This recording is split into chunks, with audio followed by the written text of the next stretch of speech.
Assalamualaikum warahmatullahi wabarakatuh. Di video kali ini saya akan membahas lagi seputar aplikasi pinjaman online. Nah, di kesempatan kali ini saya akan update nih beberapa aplikasi pinjaman online legal yang sudah pasti ada debt collector lapangannya dan cukup merata di seluruh wilayah.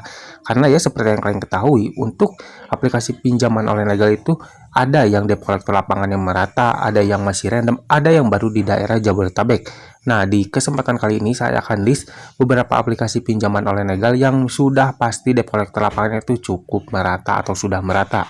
Jadi bukan random lagi dan bukan hanya di daerah Jabodetabek, saya ini sudah merata di Jabodetabek dan di luar Jabodetabek. Dan untuk list videonya atau list aplikasi pinjaman online-nya, simak video ini sampai habis. Yang pertama ada Akulaku, ada Kredipo, ada Tunaiku, ada Home Credit, ada Indodana, dan juga ada Kredit Pintar. Nah, perlu kalian ketahui, untuk aplikasi-aplikasi pinjaman online legal ini, debt collector lapangannya sudah pasti merata di seluruh wilayah, mau itu di daerah Jabodetabek ataupun di luar Jabodetabek. Jadi nih, untuk keberadaan debt collector lapangan dari aplikasi-aplikasi ini sudah dipastikan ada dan pasti kemungkinan juga akan datang ke rumah nasabah-nasabah yang mengalami keterlambatan ataupun gagal bayar. Jadi buat kalian yang mungkin mengalami keterlambatan atau gagal bayar di aplikasi-aplikasi ini, kalian tidak boleh kaget ataupun harus bertanya-tanya lagi apakah ada debt collector lapangannya di daerah kalian, karena sudah dipastikan nih untuk aplikasi-aplikasi pinjaman online legal ini keberadaan debt collector lapangannya sudah cukup merata di seluruh wilayah ya, mau itu di daerah Jabodetabek ataupun di luar Jabodetabek. Jadi keberadaan debt collector lapangannya tidak random lagi dan mungkin tidak hanya di daerah Jabodetabek atau di daerah pusat kota besar ya. Ini juga sudah banyak di daerah-daerah kayak pedesaan, itu juga sudah ada debt collector lapangan yang datang ke rumah nasabah yang mengalami keterlambatan atau gagal bayar.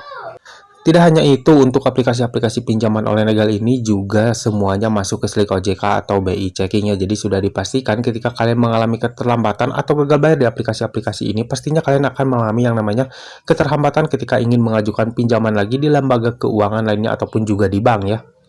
Bisa dibilang nih untuk aplikasi-aplikasi ini tuh kurang enak ketika kalian galbay ya, karena pastinya resiko-resikonya ini akan masuk ke SLIK OJK dan kalian juga pastinya akan dikunjungi oleh debt collector lapangan.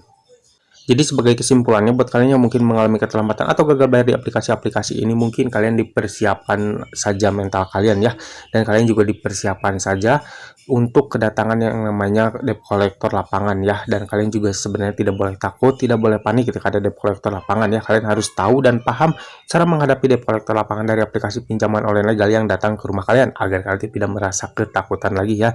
Dan sebenarnya tidak ada yang perlu kalian takuti juga dengan yang namanya kunjungan debt collector lapangan ya. Kalian hadapi saja dan kalian berkata apa adanya kepada debt collector lapangan yang datang ke rumah kalian.